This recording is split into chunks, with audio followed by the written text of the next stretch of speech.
एक बार की बात है। रेलवे स्टेशन के निकट एक बहुत ही बदनाम बस्ती है जिसका नाम है शिवपुर पाड़ा। बाबू शरद कुमार रेलवे के एक बड़े हाकिम थे। बहुत ही शिक्षित, विद्वान और परोपकारी पुरुष थे। वे इतने सज्जन और उदार थे कि चिराग लेकर ढूंढने पर भी उनके जैसा नेक व्यक्ति ना मिलता। उनके मातहत उनकी बड़ी कद्र करते थे। एक पुत्री विभा के जन्म के 2 साल बाद ही, एक पुत्र अमृत को जन्म देने के बाद ही उनकी प्राण प्रिया पत्नी तुलसी की अचानक मृत्यु हो गई। उस समय विभा 7 साल की थी और अमृत 5 साल का।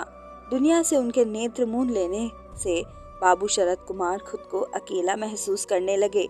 उनका दिन तो जैसे तैसे कट जाता, लेकिन रात गुजरने का नाम ही ना लेती।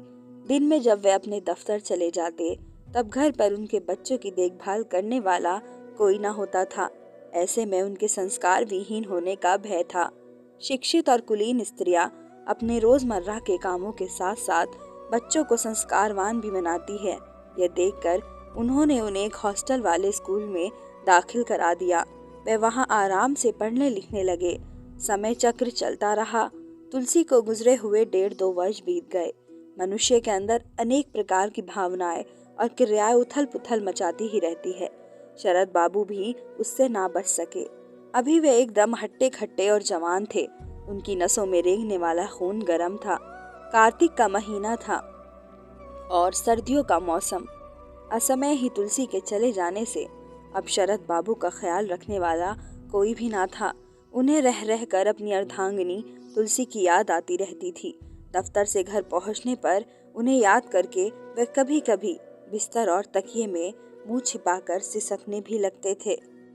तभी एक दिन उनके जी में न जाने क्या आया कि शाम को ऑफिस से छूटने के बाद वे मन बहलाने के लिए सीधे शिवपुर के पाड़े में जा पहुंचे। शिवपुर पाड़े के उस बाजार में सौंदर्य रुपयों को मोल बिकता था। वहां सुंदरता की कीमत लगाई जाती थी। खरीदार रात के अंधेरे में चुपचाप आते और सुंदरता का मोल देकर उसे खरीद लेते। ये एक ऐसी पेंट होती है जहाँ कोई स्वयं को अपनी मर्जी से बिकने को विवश होता है, तो किसी को कोई दूसरा व्यक्ति लाकर बेच जाता है। इसके बावजूद लोग घर के व्यंजन का स्वाद उस बाजार में जाकर तलाशते हैं। ऐसा करने में उनकी कमजोरी भी हो सकती है और मजबूरी भी, क्योंकि घर में पेट ना भरने पर लोग बाजार में खाने चले जाते हैं। उस वक्त दिन ढल चुका था। चारों ओर धूप अंधेरा छाया हुआ था।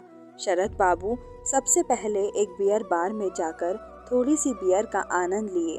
इसके बाद खरामे खरामे एक कोठे पर पहुंच गए। उसकी मालकिन का नाम था शांताबाई। वह एक महिला होते हुए भी निहायत गुस्सैल और क्रूर थी। उसे किसी पर तरस न आता था। उसका हृदय मानो पत्थर का था। दयालुता नाम की चीज उसे छू भी ना गई थी। वहां जाकर बाबू शरद कुमार ने जो कुछ भी देखा, उस पर उन्हें कतई विश्वास ही ना हो रहा था। दरअसल बात ये थी कि जब वे एक कक्ष में पहुंचे तो उन्होंने देखा 19-20 वर्ष की एक कुंवारी लड़की एक कोने में बैठकर सुबक सुबक कर रो रही है। यह देखकर उन्हें बड़ा आश्चर्य हुआ। उनके हृदय की गति एकदम तेज हो गई। वह बड़ी बारीकी से हालात को समझने की कोशिश करने लगे। शरद बाबू को देखते ही वह यकायक खड़ी हो गई।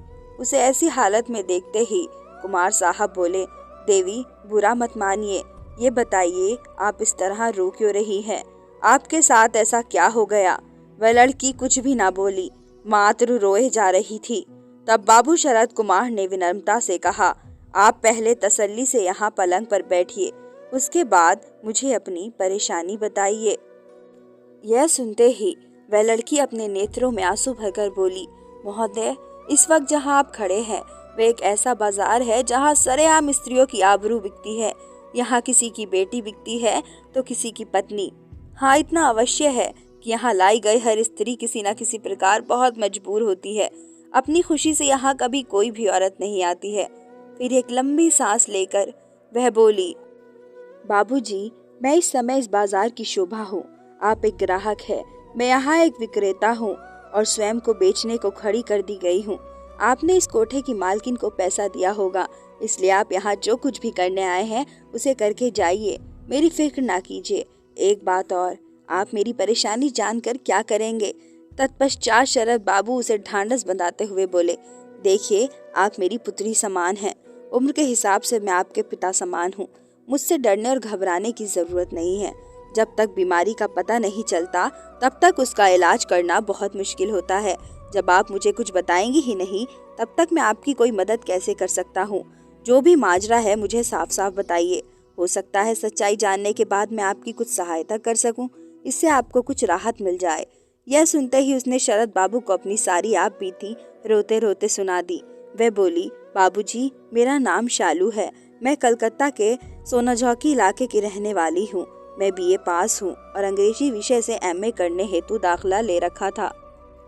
सोनागाछी कोलकाता का नाम सुनते शरद बाबू चौंक पड़े। वह बड़े ताज्जुब में पड़कर बोले, भाई शालू, आपकी बात सुनकर मेरा तो सिर चकराने लगा। आप ये क्या कह रही हैं? कहाँ कोलकाता और कहाँ ये शिवपुर पाड़ा? भला ये कैसे हो सकता है? अच्छा, चलिए हम मान लेते हैं कि आप कोलकाता की रहने वाली हैं, पर अब ये बताइए, फिर आप वहाँ से यहाँ इस बदनाम बाजार में कैसे पहुँच गई? आपको तो किसी कॉलेज या यूनिवर्सिटी में अध्ययनरत होना चाहिए। यह सुनकर शालू अपने नेत्रों में अश्रुधारा लेकर बोली, बाबूजी, हमारे ग्रैंडपा गोविंद मुखर्जी सोनाखाची के एक जाने माने जमींदार थे।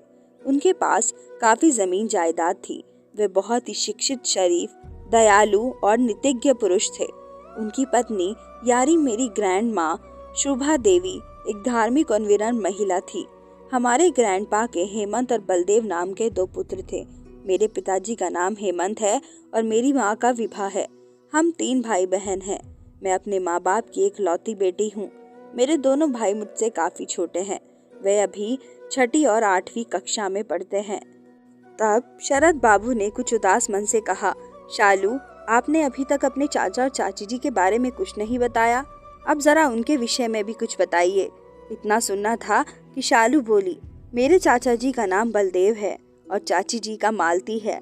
मेरे चाचा बलदेव जी एकदम ही लालची किस्म के इंसान हैं। उनके अंदर अपने बड़े भाई और भौजाई के प्रति लेश मात्र भी इज्जत नहीं है। वह खुद को सबसे अधिक बुद्धिमान और मेरे माँ बाप को सबसे बड़ा बेवकूफ समझते हैं। वह अपने सामने दूसरों को बिल्कुल कम आंकते हैं। वह कुछ रुक कर फिर बोली, इतना ही नहीं, हमारे अम्मा और बाबूजी से पाने की उम्मीद तो करते हैं, मगर एक पाई खर्च करना ही नहीं जानते हैं। उन्होंने अपने हिस्से की काफी खेतीबाड़ी बेच दी और अब चाहते हैं कि बाबूजी उनकी मदद करते रहें। वह हमेशा बाबूजी के सामने रुपए पैसों की मांग रखते रहते थे। उनकी प्रबल इच्छा थी कि बाबूजी सदैव उनको कुछ ना देते रहे। शुरुआत में बाबूजी अपनी सामर्थ्य के अनुसार देते रहे, मगर जब हमारा खुद का परिवार बढ़ गया और खर्चे में वृद्धि हो गई, तब बाबूजी ने आहिस्ता आहिस्ता बंद कर दिया, क्योंकि उनके कम देने पर चाचा जी खुश ना होते थे। उनका मुंह हमेशा लटका रहता था। उनकी उस ऊट पटांग सोबत के चलते पिताजी उनसे दूर दूर रहने लगे। उन्होंने उनसे दूरी बरतनी आरंभ कर दी। इससे चाचा जी उन्हें अपना शत्रु मानने लगे। वे हम सबको मजा चखाने की धमकी भी देने लगे। वे आए दिन कहने लगे कि मैं अपने इस अपमान का बदला किसी न किसी दिन जरूर लूंगा। आप लोग भी याद करेंगे कि किससे पाला पड़ा था। शरद बाबू कुछ उदास मन से बोले, शालू, अब आखिरी एक बात और बताइए, आपकी चाची मालती देवी का आप लोगों के साथ व्यवहार कैसा रहता है? ये सुनना था कि शालू बोली, साहब, अब रही बात चाची मालती देवी की, तो वह भी उन्हीं के नक्शे कदम पर चलती है। कहने का तात्पर्य ये है कि दोनों भाइयों में ना कभी पटी और ना आइंदा ही पटने की कोई आशा की किरण दिखाई दे रही है। आपके सामने आज मेरी जो दयनीय स्थिति है, उसके लिए मेरी चाची मालती देवी ही जिम्मेदार है। यह सुनते ही शरद कुमार बोले, क्यों, आपकी चाची ने क्या किया? तब शालू बोली, सर, ये सब किया धरा सब मेरी चाची का ही है। उस नागिन के चलते ही मैं कहाँ से चलकर कहाँ आ पहुंची। इससे पहले कि आप इस बारे में मुझसे कोई और सवाल करिए, लीजिए तनिक गौर से सुनिए, मैं आपको अपनी दुख दर्द भरी दास्तां सुनाती हूँ। इतना कहकर शालू बोली, चाचा जी नाराज रहते थे, इसलिए उनकी नाराजगी तो समझ में आती है, किंतु चाची हम लोगों से सदा बोलती चालती रहती थी, इसलिए उस पर कभी लेश मात्र भी संदेह ना हुआ। मैं उसे अपना ही मानती रही। हमने उसे कभी पराया ना समझा। अब आपको क्या बताऊं, वह चुड़ैल इतनी खतरनाक निकली कि मुझे यहाँ तक पहुँचा दिया। उसने मुझे लाकर इस नरकमय दलदल में धकेल दिया। उसे मुझ पर तनिक भी दया ना आई। शरद बाबू बोले, हाँ हाँ बताइए, रुकिए मत, आगे क्या हुआ? मुझे अपनी परेशानी बेझिझक साफ साफ बताते रहिए, क्योंकि बीमारी को भली भांति समझने के बाद ही उसका बेहतर इलाज करना संभव है। शालू बोली। बाबूजी, आज 1 हफ्ता हो गया, 1 दिन की बात है। मेरी चाची मुझसे बोली। शालू बेटी, क्या तुम्हें मालूम है कि काशी के विश्वनाथ जी की महिमा बड़ी अपरंपार है। उनके दर्शन से मन की मुरादें पूरी हो जाती हैं। देश के कोने कोने से लोग उनके दर्शन के लिए आते हैं। इसके अलावा वहाँ मानस संकट मोचन और दुर्गा मंदिर भी बहुत प्रसिद्ध है। चाची ने मुझे इतने सब्ज बाग दिखाए कि मैं उसके साथ काशी आने को सहर्ष राजी हो गई। वशीकरण मंत्र की तरह बड़े स्नेह से मुझे अपने वश में करने के बाद चाची ने यहाँ आने के लिए अपना और मेरा रिजर्वेशन भी करा लिया। हमें और हमारे माता पिता को पूरी तरह विश्वास में लेने के बाद वह मुझे लेकर बनारस आ गई। यहाँ आने के बाद उसने सर्वप्रथम मुझे भली भांति इधर उधर खूब घुमाया, टहलाया। उसने जी भर विश्वनाथ, मानस संकट मोचन और दुर्गा मंदिर दिखाया। मुझे खुशी मिली। सोचा ईश्वर दर्शन से मेरा जीवन सफल हो जाएगा। वह फिर बोली। 1 हफ्ते तक काशी घूमने के बाद जब हमारे वापसी का समय आया तो आज सुबह सफर के अंतिम दिन चाची धोखे से मुझे लेकर यहाँ आ गई। यहाँ लाकर मुझे इस कोठे की सोमानी शांताबाई के हवाले कर गई। यह भी हो सकता है कि उस दुष्टा ने मुझे उसके हाथों बेच दिया हो। मुझे इस नर्क में धकेल कर शायद वह अकेले कोलकाता वापस चली गई। अब आप ही बताइए, मैं इस दलदल से कैसे निकलूं? आप मेरी जितनी मदद कर सकते हैं कृपया कीजिए। मेरा जीवन नर्कमय बनने से बचा लीजिए। मैं आपका ये उपकार जीवन भर न भूलूंगी। यहाँ आकर मुझे जो ही ज्ञात हुआ कि मेरी बेरी चाची ने अपना पुराना बदला लेने के खातिर मुझे इस वैश्यालय में लाकर बेच दिया, मैं छटपटाकर रह गई। मैंने यहाँ से निकल भागने का काफी यत्न किया, लेकिन सब व्यर्थ। शिकारी के मजबूत जाल में फंसे मृग को पंख कटे हुए पक्षी की भांति तड़प कर रहना पड़ा। बाहर जाने का कोई रास्ता ना पाकर मैं सोचने लगी, वह कमबख्त मेरी चाची है या कोई दुश्मन। उसने ये भी ना सोचा कि उसके इस काले कारनामे का भांडा फूटने पर क्या होगा। वह कलकत्ता जाकर मेरे माँ बाप से क्या कहेगी? क्या लोग इतने बेवकूफ़ है जितना कि वह सोचती है?